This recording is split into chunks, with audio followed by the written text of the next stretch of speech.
Hey everybody, it's Elias Mastrogiannis here, and this is the Distillery Nation Podcast, where insightful business advice collide with craft distillery interviews.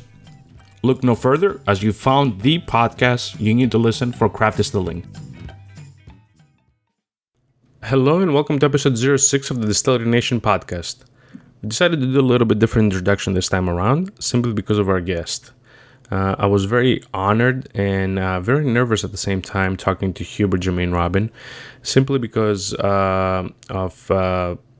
he's a legend around distillers. He's done a lot for the distilling movement in the United States, and just in general, I have a lot of respect for Hubert. He is the co-founder behind GermainRobin Distillery and the Family of Spirits, located down in California. And they're very known for their brandies. They make some really amazing brandies. As many of you know, GermainRobin was among the first craft distilleries in the United States to start since Prohibition. And I do believe that they kind of paved the way for what we call today the craft distillery movement. We talk about his family and coming from the Cognac region in France, the GermainRobin origin, and his latest book, which I highly recommend purchasing. A lot of value there as well.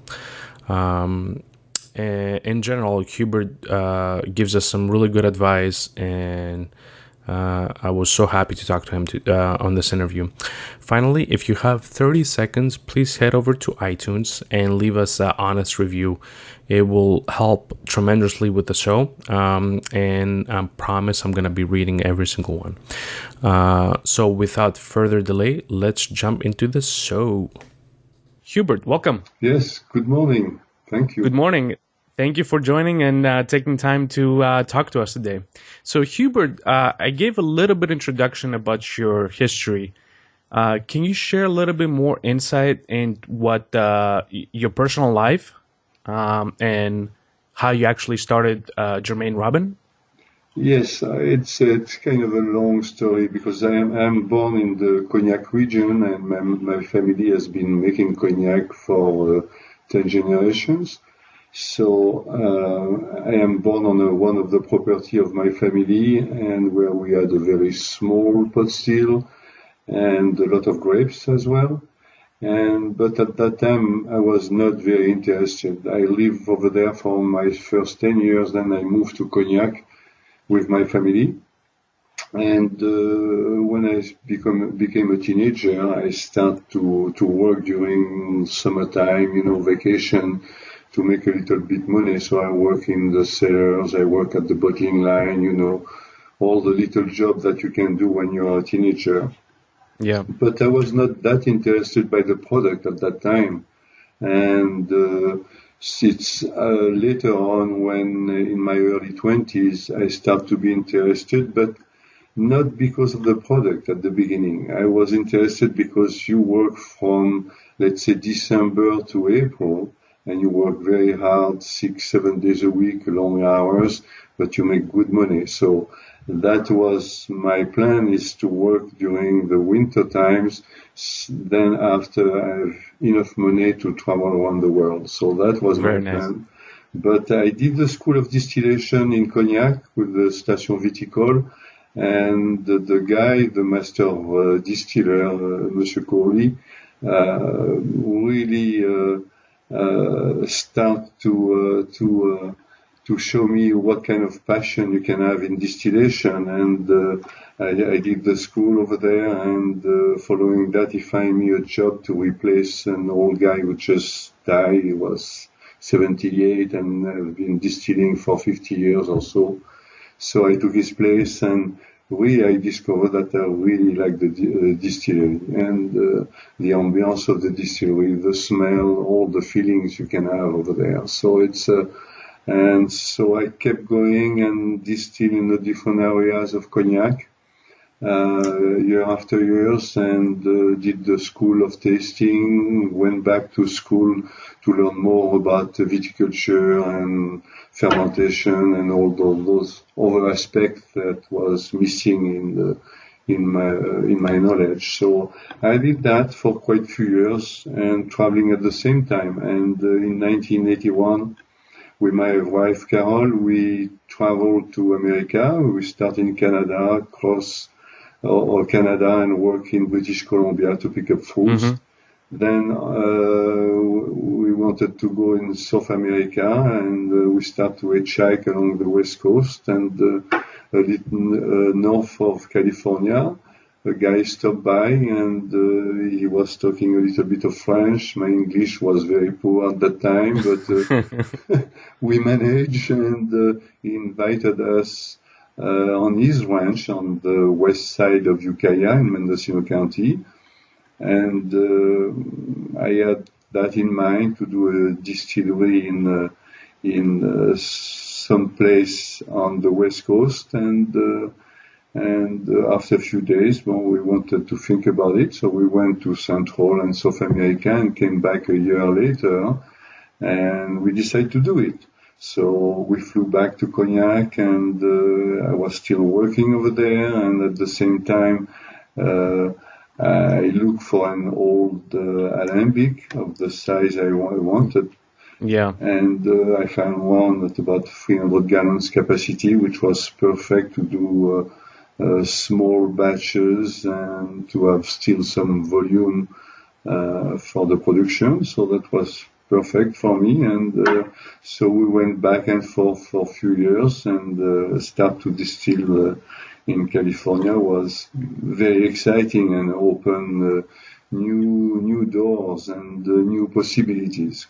Exactly. And then you started distilling in California in 1981, right? That's when essentially the distillery was formed, but then I'm assuming it took you a little bit of time to actually get a product distilled? Yeah, we came in 1981, and by the time 1982, when we came back from our trip and build the shed on the ranch and find the alembic, so we start the first distillation in 1983 with some Pinot Noir and some French Colombard. Excellent. And then I want to dive a little bit on your move, from the Cognac region in France to, the West Coast of the United States. What made you kind of move away from, essentially the heart of the Cognac region? Like, because I'm assuming you had family, you kind of essentially grew up in that region. All your family was there. There were distillers. You were actually working there. What made you actually just move away from that and kind of be essentially in the other side of the world?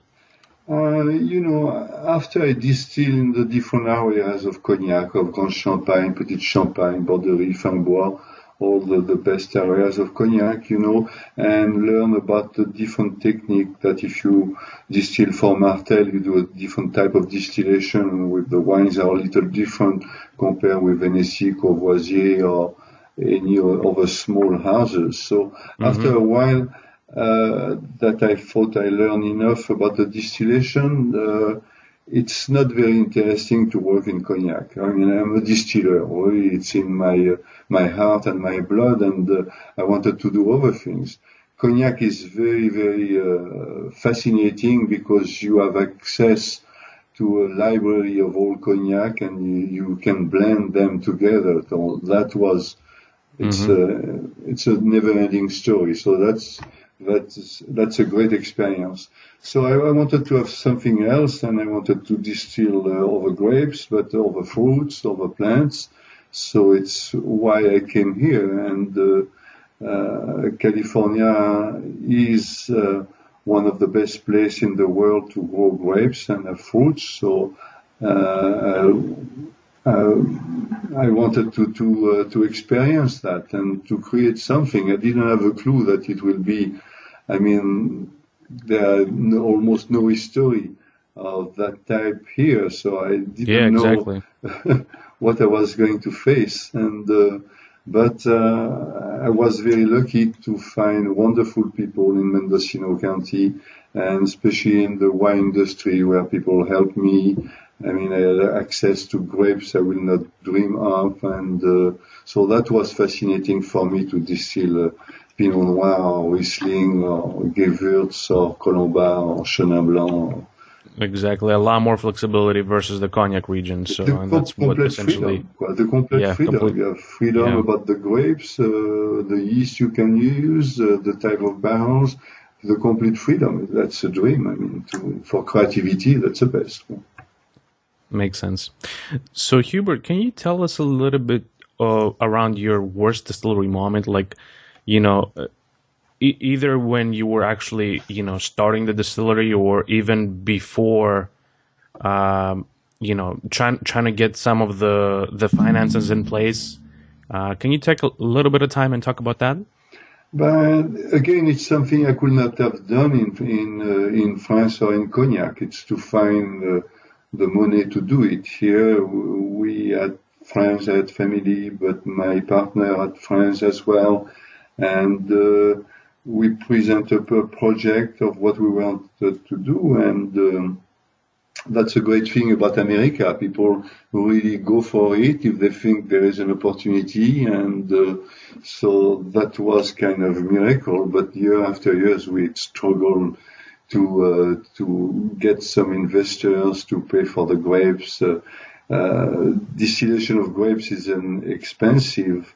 Because you have to purchase the grapes, they are very expensive, and if you want good grapes, and you have vinification, the barrels are very expensive. Brandy, you have to sit on it for years before having something on the market. So it's a challenge, and you have to be patient and being strong in what you want to do, really, and so.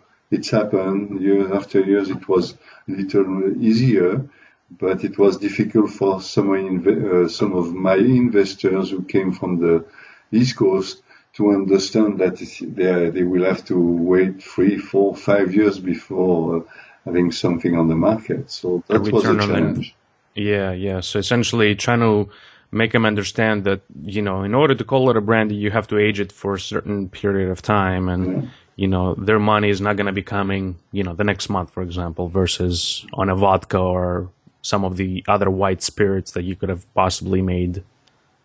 Yeah, absolutely. Yeah. I mean, it takes 2 years to call it brandy. But, exactly. It takes 4 or 5 years to get a decent product on the market, especially when you don't have any inventory or stuff to blend with. So that was the main difficulty. Mm-hmm.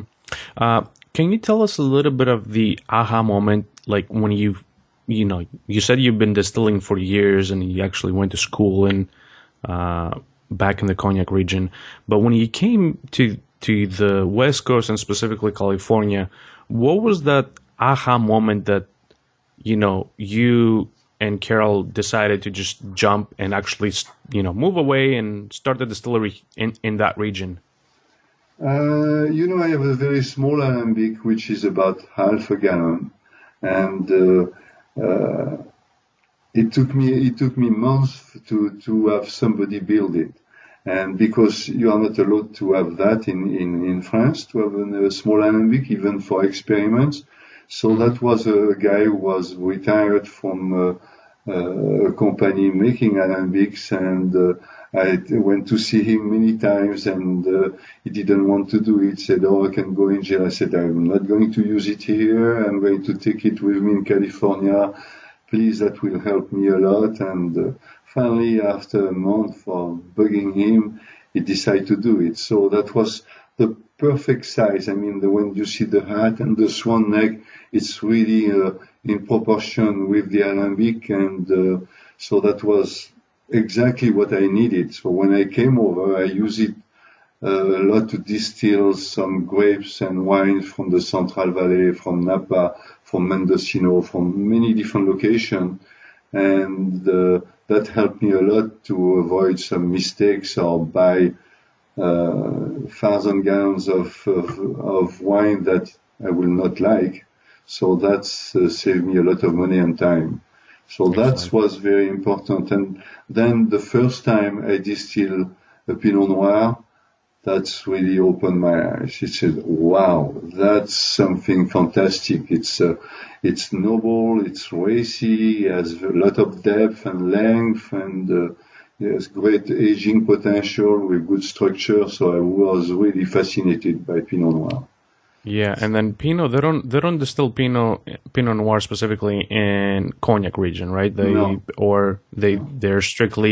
very strictly on what type of varieties they use. So yeah, 96% is Uniblanc, which is the Trebbiano from Italy, and it's a very neutral grape, big berries, producing a lot. I mean, it's 12, 14 tons an acre, compared with, let's say, Pinot Noir, which is about 5, or the Colombard, which is about 7, or something like that. So there is a big advantage in Cognac to have this grape. So when I came over, I had to relearn what I already learned, because you have to change your distillation depending the clone of the Pinot Noir, for example, the location, the soil, the microclimate. So it's very different. You have to really do a lot of adjustment. But that's part of the deal. It's why it was interesting. Part of the journey as well. Yeah, exactly. Oh, yeah. So, Hubert, let's move into the distillery round, where I'm going to ask you a few rapid questions to get a better understanding on yourself and some of your qualities as well. So, what is the biggest strength as a distiller? To have the feeling for it, to really, I'm not a chemist at all. I'm doing everything by experience and nose. So I like to have the feeling of a vineyard. For example, I go over there at few different time of the day, at different time in the season, and have a feeling for it. What's the essence of the grapes over there? And so I look at the soil, at the microclimate, at how much rain there is, and so I look at all those factors, and then I'm going to try the vineyard, the grapes, for a year to see what's happening a little bit, and then after I take my decision to sign a contract. Most of my work is with the growers. It could have been a handshake and for 5 or 10 years contract. So it's very pleasant to work like that. So it's very important, and I will add to that a sense of vision, because you have to develop the vision of what you are going to distill, how it's going to be in 5 years, 10 years, 20 years. It's something you are going to keep for your next younger blend, or it's something you are going to keep for an XO, or for 50 years or more for next generations. So you have to have a sense of vision. That's very important. Excellent. So essentially, in being able to build that confidence with the vineyard as well for the long term as well, not just for a single season, which is really important from what you're saying as well. So absolutely. What is your biggest weakness as a distiller? Without a doubt, numbers. I don't like numbers. So to make a long calculation, I think that's not my strength. So it's not something I need an assistant for that. Excellent. Yeah, and that's very true. A lot of people, including myself, I'm struggling with that. So, what is the one thing that has you excited right now? After quite many years, I had the rising quality in craft distillation in America. I remember 10, 12 years ago, I was a judge, and the distillate were pretty poor in general. And over the last 10 years, there are better distillers. There is a lot less mistakes in distillation. Still, they do a lot of miscalculation about the aging part of it, because I see people who are using a small barrel because they want to go faster in their extraction, but smaller barrels, the quality of the oak is not the same, the seasoning of the oak is not the same, so it's usually not very good quality. It's leftovers and they are making small barrels. So, and to keep it too long in new oak, so after you have too much tannins inside and people don't realize that it's going to take 15, 20 years for the brandy to digest them. So that's something they need to develop. It's a sense of vision and patience. That will be my... Excellent. Can you talk us a little bit about the type of still you mentioned it earlier and the brand of when you started? You said it was, the Cognac Olympic that you actually imported it, I'm assuming from France, right? Yep. What was the capacity of the still, and was that the only still that you actually brought over from France? So I found this one with the help of the old guy Prulot, the Robert Prulot, which is a maker of still in Cognac. And so I put some ads in the papers and look at many different stills. Some look wonderful, the size and the shape. And so one day I took him with me and to visit my selection of still. And he went down in the pot still, and with the little hammer, he tapped on the side. He said, "Oh, don't take this one. The bottom is very fine and it won't last for a long time." Sounds good to me, but my mistake. So finally I found one that he helped me a lot with few guys to take it out of the bricks and brought it over to his shop and refurbish it completely. And that was unbelievable what they did for me. So that was perfect to do that. And it was a 300 gallons alembic capacity. So it Excellent. Was a very good one, and I still have it.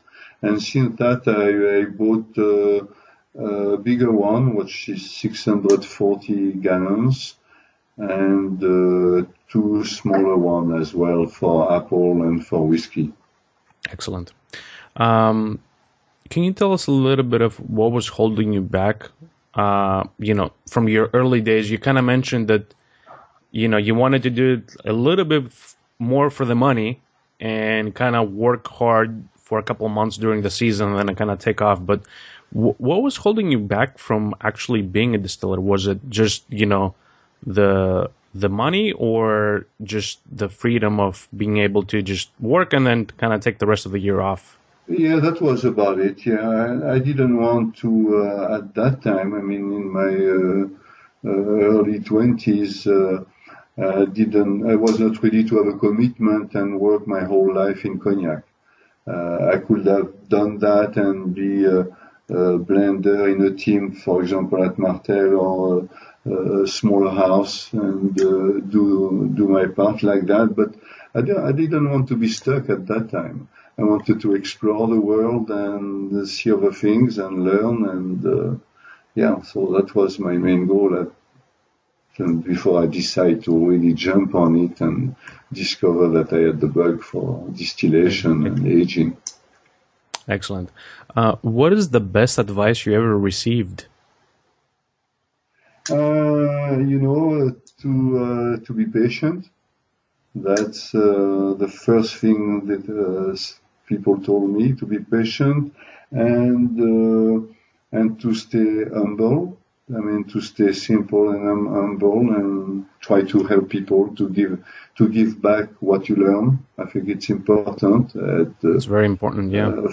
40 some years of experience, and I'm happy to help my fellow distillers, craft distillers in the country to raise the level of quality and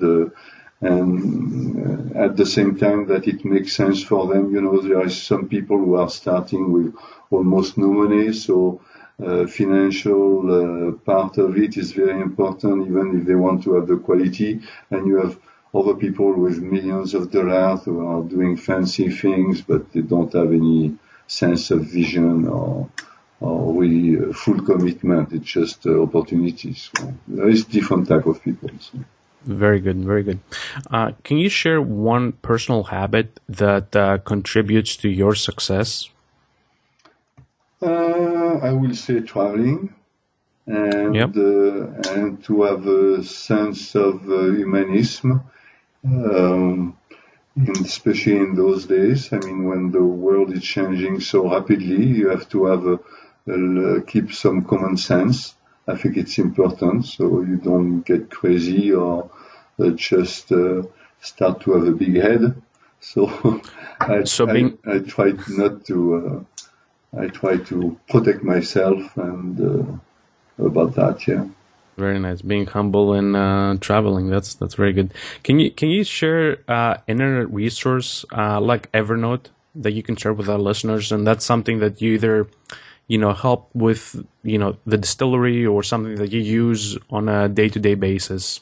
No, I don't. I don't have answer to your question because I'm not. I go rarely on Facebook and all those sites. So no worries. Yeah, I don't have the time and the will to do it. It's just. No worries at all. Let's move to the next one. What would be a book that you could recommend to the Distillery Nation and why? There is a great book, but it's unfortunately has not been translated in English. It's Le Cognac. It's a book about the production of cognac from A to Z.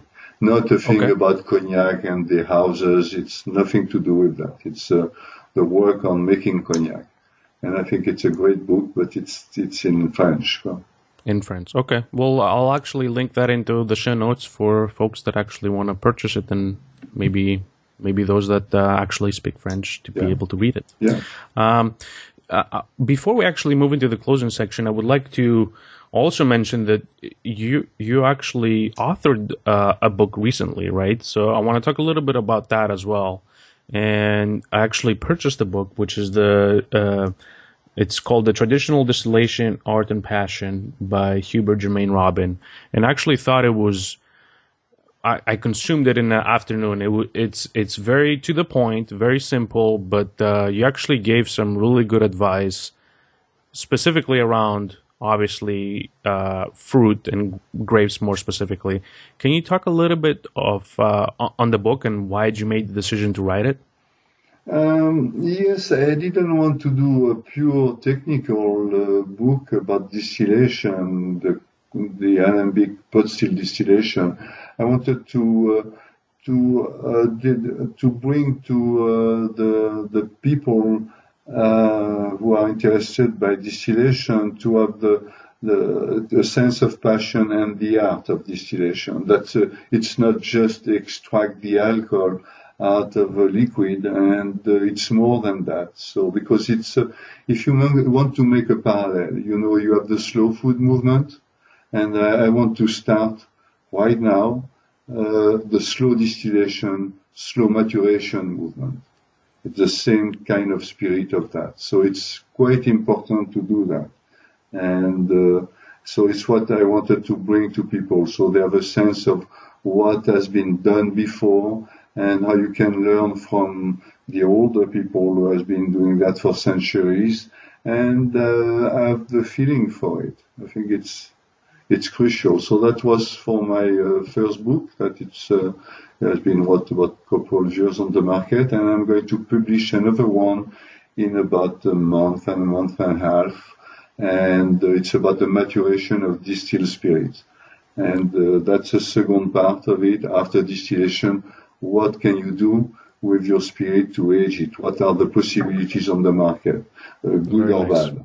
So I want to address that, and in a simple way as well. Excellent. Are you, out of curiosity, are you planning on doing a more technical book, essentially on the details of grape distillates or grape brandies? Yes, I would like to do one about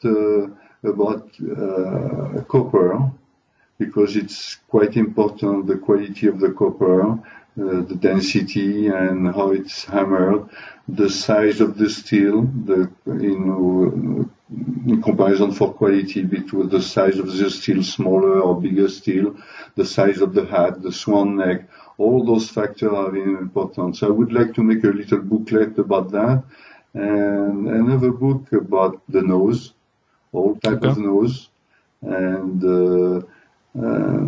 it can be funny and serious at the same time, and you can have some people like Cleopatra or Pinocchio, but famous noses in perfume or on the spirit industry. So I'm start to work on it, to organize the book at that point. Yeah. Excellent. I'm looking forward to actually both books, or actually the maturation coming first, and then hopefully for the rest coming at a later time as well. Mm-hmm. So Hubert, I also wanted to touch that you kind of moved away from the day-to-day operations at GermainRobin, and you kind of moved into a consulting role, right? Where you actually, as you mentioned, you're trying to help other distilleries and distillers with essentially, from the distillation to the finances and the whole path. Can you talk a little bit of that, the path to that,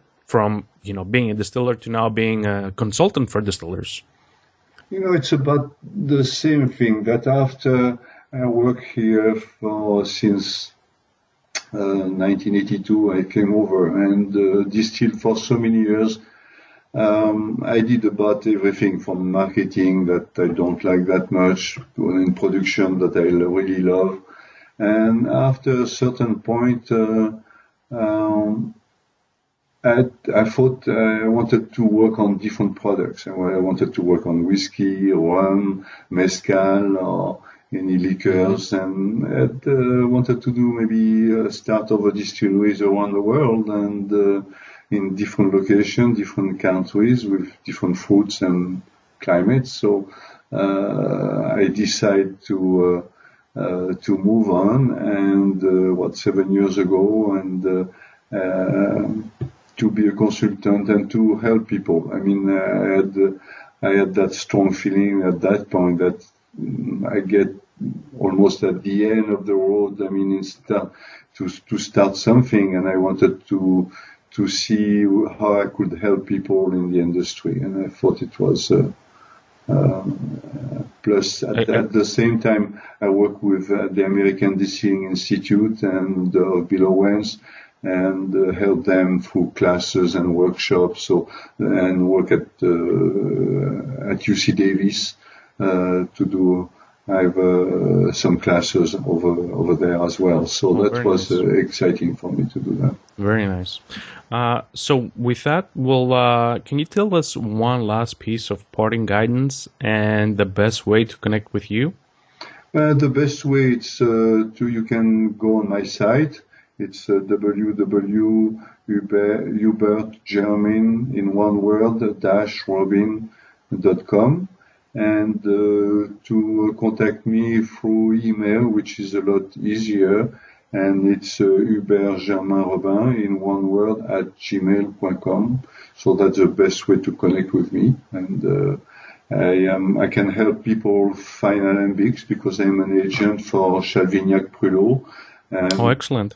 Find some barrels or vats or either new or aged and old who has had, for example, cognac in it, or orange liqueur like Grand Marnier in it, or all types of barrels. People are excited right now about the aging process and to bring something special in them, and so that's an option for people. Yeah, I can help them.